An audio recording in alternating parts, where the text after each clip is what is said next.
Chapter 1. I always knew I was different. It wasn't just the subtle looks or the fact that I didn't have the same blue eyes and blonde hair as the Dupree's family. No, it was the way they treated me, like I was a guest in their immaculate Cape Town mansion, not their adopted daughter. I had been with them since I was a baby, and for as long as I could remember, I tried to fit in.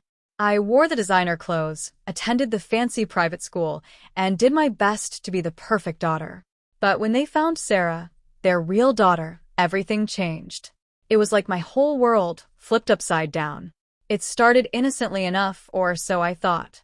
The Dupree's family, with all their privilege and wealth, had been searching for Sarah ever since she was taken from them at birth. Apparently, some hospital mix-up led to a nightmare, and the baby they thought was lost forever was suddenly found, living with some distant relatives in the same city, no less. The excitement was palpable. They acted as if they'd won the lottery, parading her around at every family event, telling everyone, "This is our real daughter." And me? I was no longer part of the family in their eyes. I became that girl, the one they had taken in out of pity, the charity case, the unwanted one. It was only a matter of time before they kicked me out. Chapter 2. "I'm sorry, Keisha," Mrs. Dupree said one evening after dinner, in the overly sympathetic tone she reserved for things like when the gardener overwatered her prized roses. "But now that Sarah is back, we need to focus on our real family. You understand, don't you?" "Understand what?" I asked, my voice shaking. "Well, we've decided it's best if you move out." I stared at her, trying to process what she was saying. "Move out? Where am I supposed to go?" "Oh, darling," she said with a wave of her hand, as if the problem was no bigger than misplacing her Louis Vuitton handbag. "I'm sure you'll figure something out. You're resourceful. Besides, you've been living in luxury all your life. I think it's time you learned how the real world works." I felt like I had been slapped. I had lived my whole life in this family, done everything to make them proud, and now they were just tossing me aside like yesterday's leftovers. And Sarah? She stood there, arms crossed, smirking.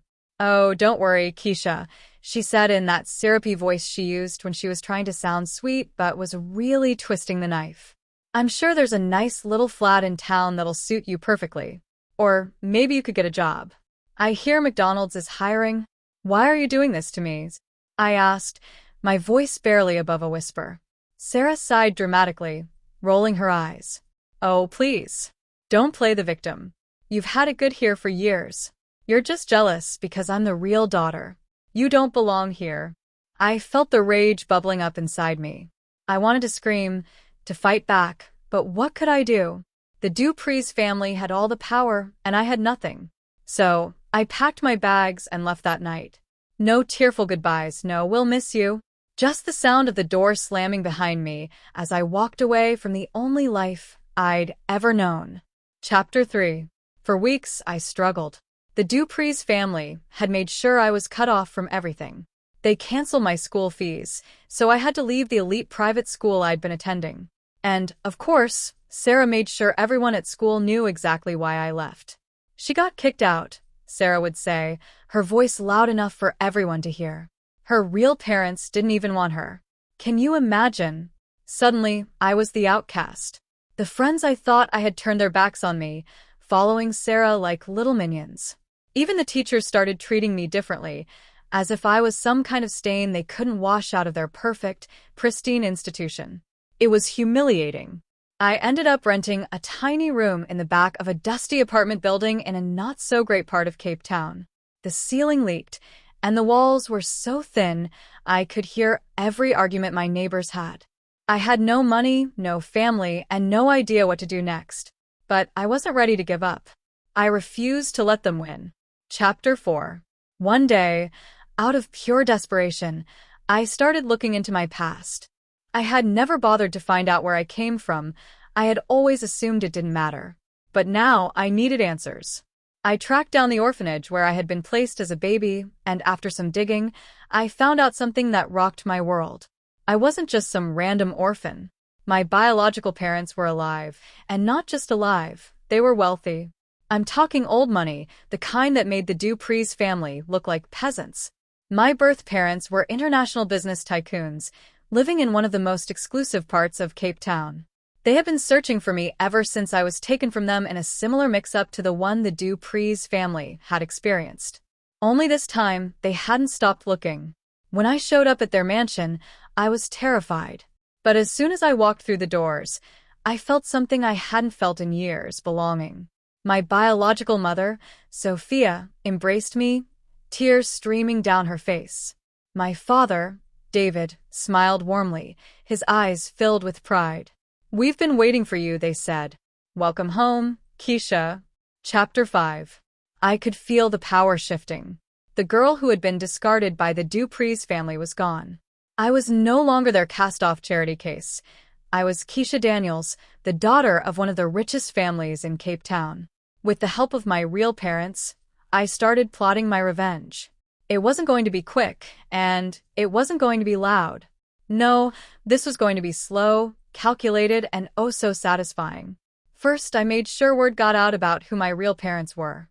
Cape Town's elite circles are small, and it didn't take long for the news to spread.